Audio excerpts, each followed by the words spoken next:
Hi there, it's your Sewing Sherpa Shauna. Happy Valentine's Day 2024.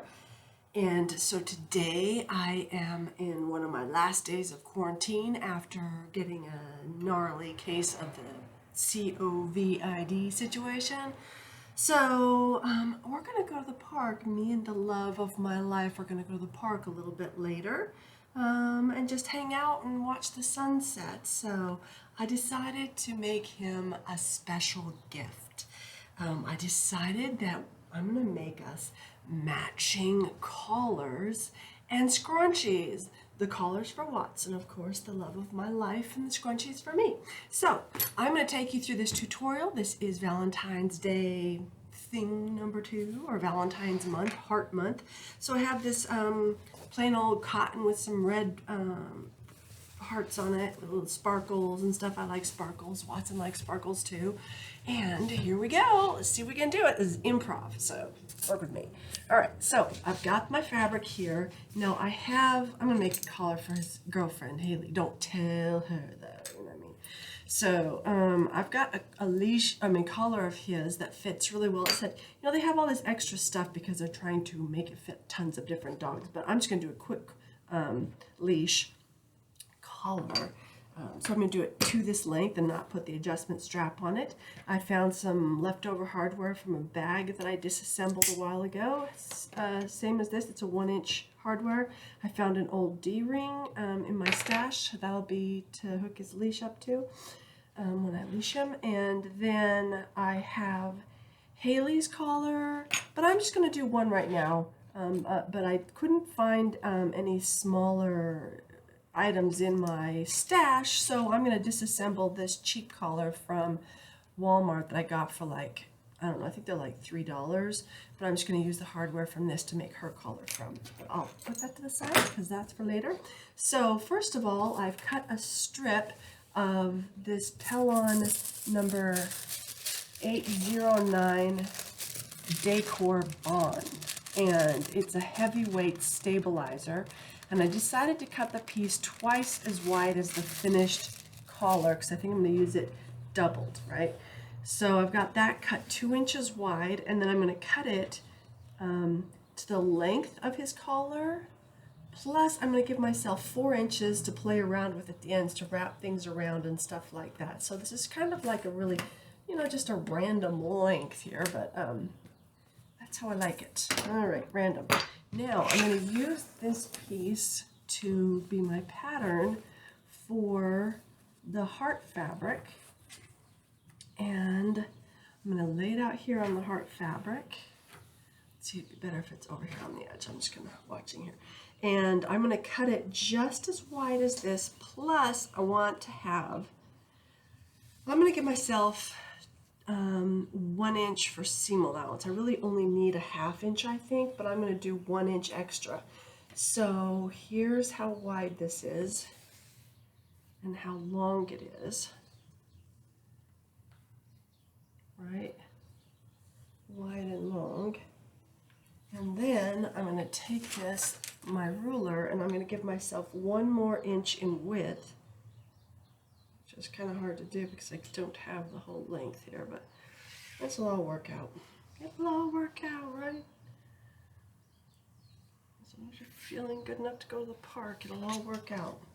Okay, so let's see how this is. I'm going to cut out this little piece here.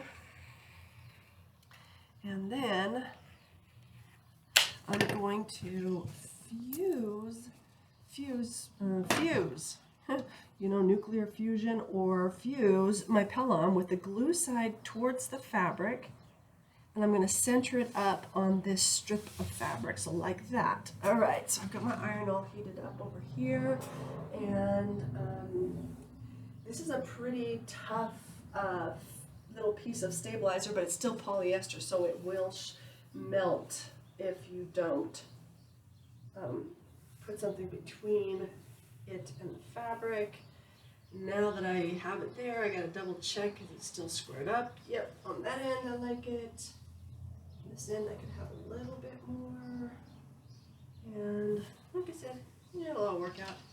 I'm going to spray it down with some water, get it nice and wet. All right. And highest temperature cotton, 1, 1,002, 1,003, 1,004, 1,005, 1,006, 1,000. I don't really need it to be super attached, but I'm going to super attach it because I'm going to be top stitching a lot. So, but it's going to give the fabric a lot more, you know, shirt stock. And I'm not editing this, so for maybe the next 45 minutes, you want to go get yourself a cup of coffee, or 45 seconds, 15 seconds, 4 passes, 15, 30, 60 seconds, that'd be 1 minute, which is a long time when you're watching a video. I know, it's a long time. I'm already falling asleep.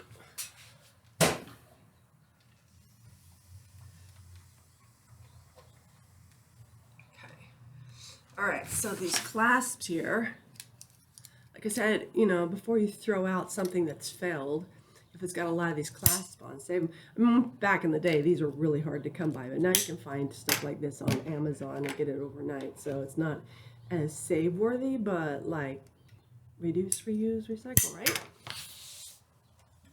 All right, last one.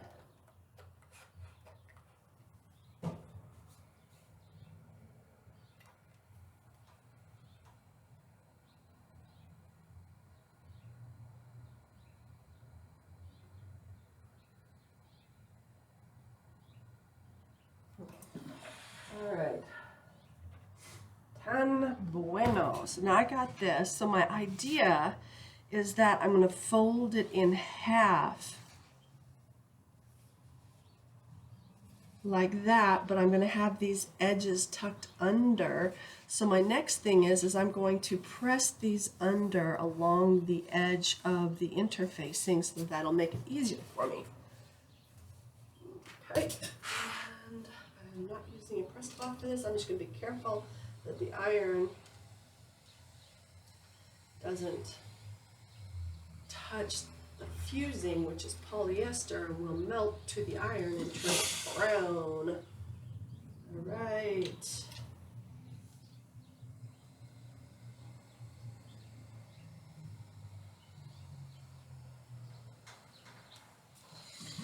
Okay. There we go. Now, the idea is to fold this in half and line up those edges and press it again.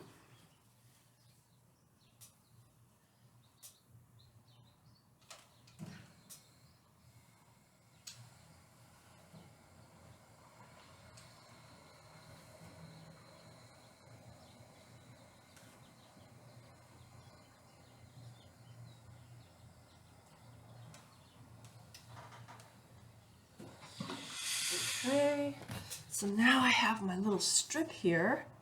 Cool. I'm ready to sew. Let's go to the sewing machine.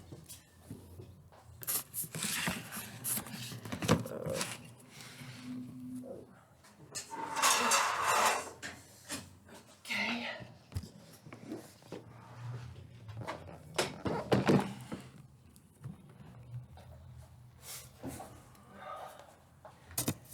We got us a lot of backlighting today. It's such a beautiful day. And I'm afraid if I unplug you and get you in a different spot, what's going to happen is the power is going to go out on my thing. So I'm just going to do it from here. So basically what I'm going to do is I'm going to stitch down. So see how that edge is open? I'm going to stitch really close to that edge and close it up. I like to use a longer stitch when I'm doing some top stitching.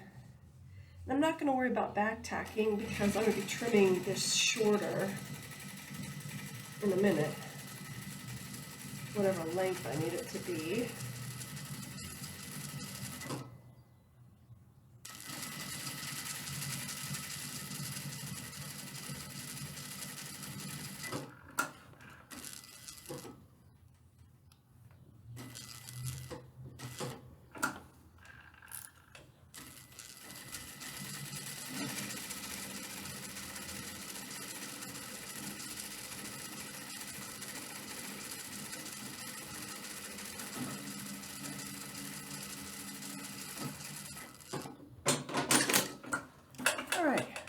So as you see, I stitched that edge so it's closed, and I also stitched that edge so it matches that edge. Right? So, all right, that's ready. Now what am I going to do? I guess put the hardware on. So,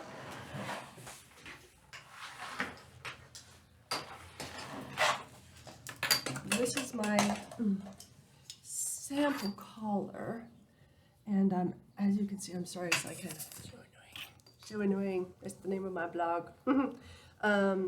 You've got the clasp that's just kind of like hooked on, right? And then you've got the receiver end that has been hooked on, and it also has this D-ring kind of stuck into it, about 3 inches of material. So I'm going to do the receiver end first because it looks like it's going to take the most fabric, and it looks like it's just got a single thing. So I'm going to wrap it around like that, so that's the wrong side of the clasp, and that's the extra fabric. And I'm going to get it in place, I guess. Alright, I've got a narrow foot on so I can get real close to the, I'm going to shorten my stitch back up.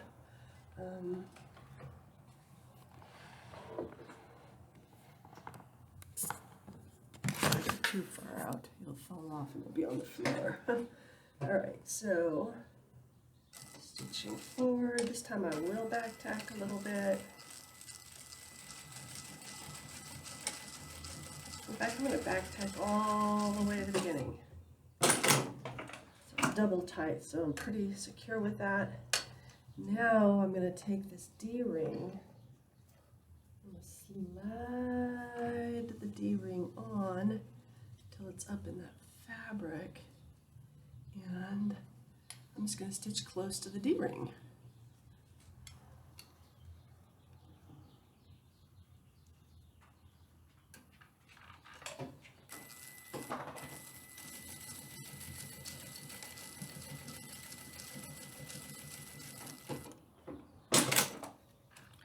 Alright, so I've got my clasp and my D-ring in place, and I have a little bit of extra fabric here that I might do another pass just to keep it hooked on.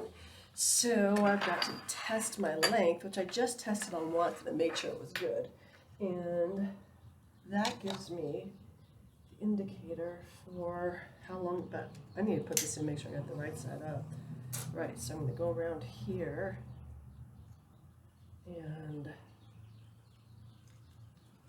this end still has some adjustments on it.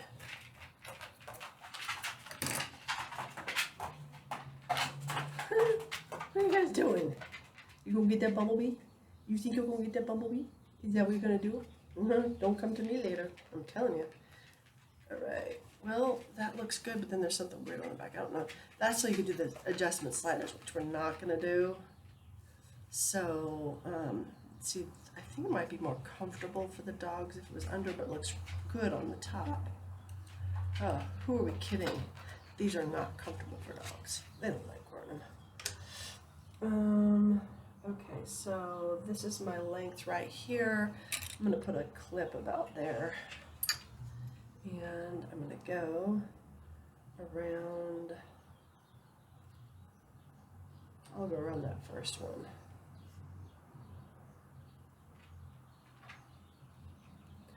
Yeah, makes more sense.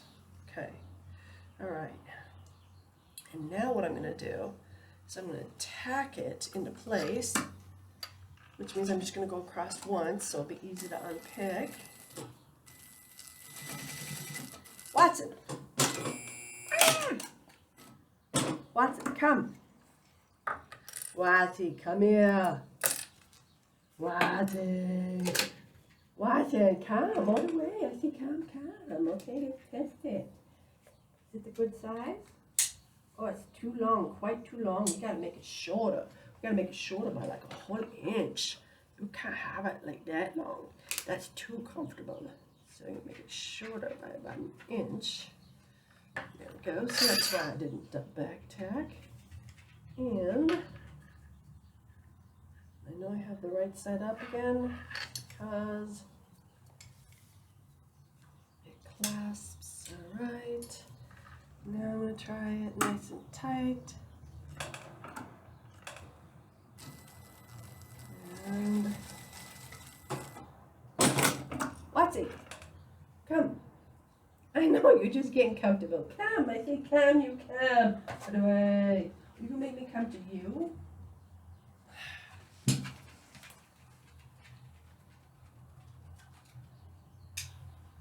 Perfect. All right, perfect. So now I'm going to actually sew it and back tack it and do a second tack and trim the other end off. Okay.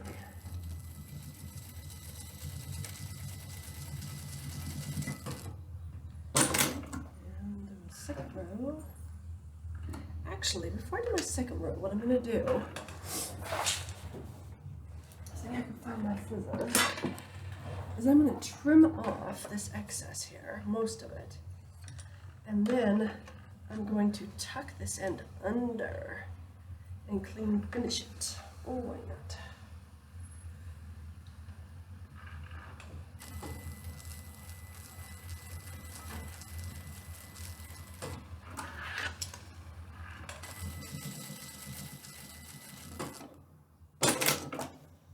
All right. Now, handle the other end.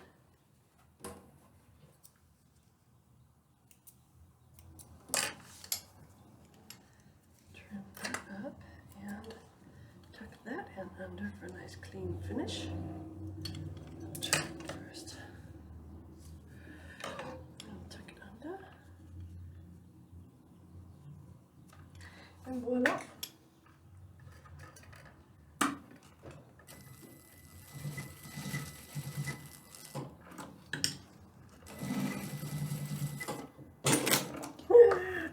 So cute. So took a couple of minutes, but you know, fun. I'm gonna do one for Haley, and then part 2 is the scrunchie that's matching for me. So put that on Watson a little bit later. I always leave little danglers.